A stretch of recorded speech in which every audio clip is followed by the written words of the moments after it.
Hello বন্ধুরা, আসসালামু আলাইকুম। কেমন আছো তোমরা সবাই? আলহামদুলিল্লাহ আমি ভালো আছি, তোমাদের দোয়ায় আশীর্বাদে। দেখো বন্ধুরা, আজকে সন্ধ্যার আড্ডায় আছে ঝাল পিঠা রেসিপি নিয়ে আসলাম। ভাবলাম যে সন্ধ্যার জন্য গরম গরম ঝাল পিঠা তৈরি করতেছি আমি। তো আমার সাথে আমার বন্ধুদেরকে নিয়েই নিই, এজন্য ভাবলাম ভিডিওটা অন করলাম আর তোমাদের সাথে নিয়ে নিলাম। তোমরা দেখো আমি কীভাবে ঝাল পিঠা তৈরি করি। ডিম দিছি 2টা, চালের গুঁড়ি দিছি, আর দিছি হচ্ছে হালকা করে একটু গরম মশলার গুঁড়ি দিয়ে ভালো করে মাখাইয়ে, এই যে তেল গরম দিছিলাম আগে থেকে, এখন কিছু কিছু করে দিয়ে দিচ্ছি তেলের উপরে। চালের গুঁড়ি, শুধু চালের গুঁড়ি, আর কিছু দেইনি, আটা ময়দা এগুলো দেওয়া হয়নি। আজকে শুধু চালের গুঁড়ি দিয়ে বানাচ্ছি। ঝাল পিঠা খুব মচমচে হয়ে যাবে একবারে, খেতে খুব টেস্টি হবে। স্বাদ মতো লবণ দিছি, হলুদ দিছি, পেঁয়াজ কুচি আধা কাপ, আর 4-5টা কাঁচামরিচ কুচি দিছি।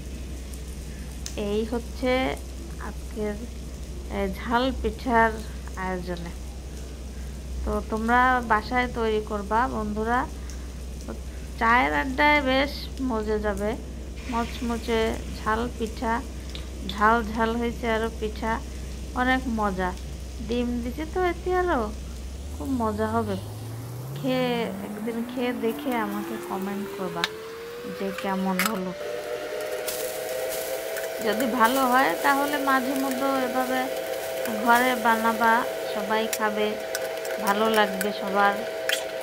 আর ঘরের তৈরি খাবার খাওয়াই ভালো, যেহেতু বাইরের খাবারে অনেক কিছু দেয় এরা, স্বাস্থ্যসম্মত হয় না।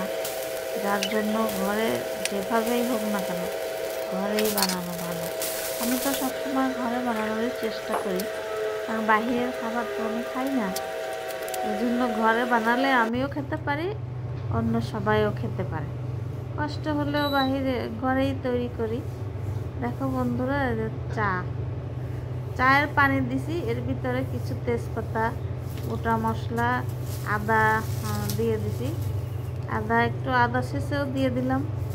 আমার স্বামীর একটু কাশি কাশি ভাব হয়েছে তো তাই। বন্ধুরা, আমার এই ঝাল পিঠা রেসিপি কেমন লাগলো তোমাদের কাছে আমাকে কিন্তু একটু কমেন্ট করে জানাবা। কমেন্ট করতে ভুলো না একটুও, আর সাবস্ক্রাইবও করে দিও, যেন এরকম আড্ডায় তোমাদের রাখতে পারি। যে যেখান থেকে দেখতেছো সবাই ভালো থেকো, সুস্থ থেকো, আমার জন্য দোয়া করবা, অবশ্যই কমেন্ট দিবা, লাইক করবা। তো ভালো থেকো, আল্লাহ হাফেজ।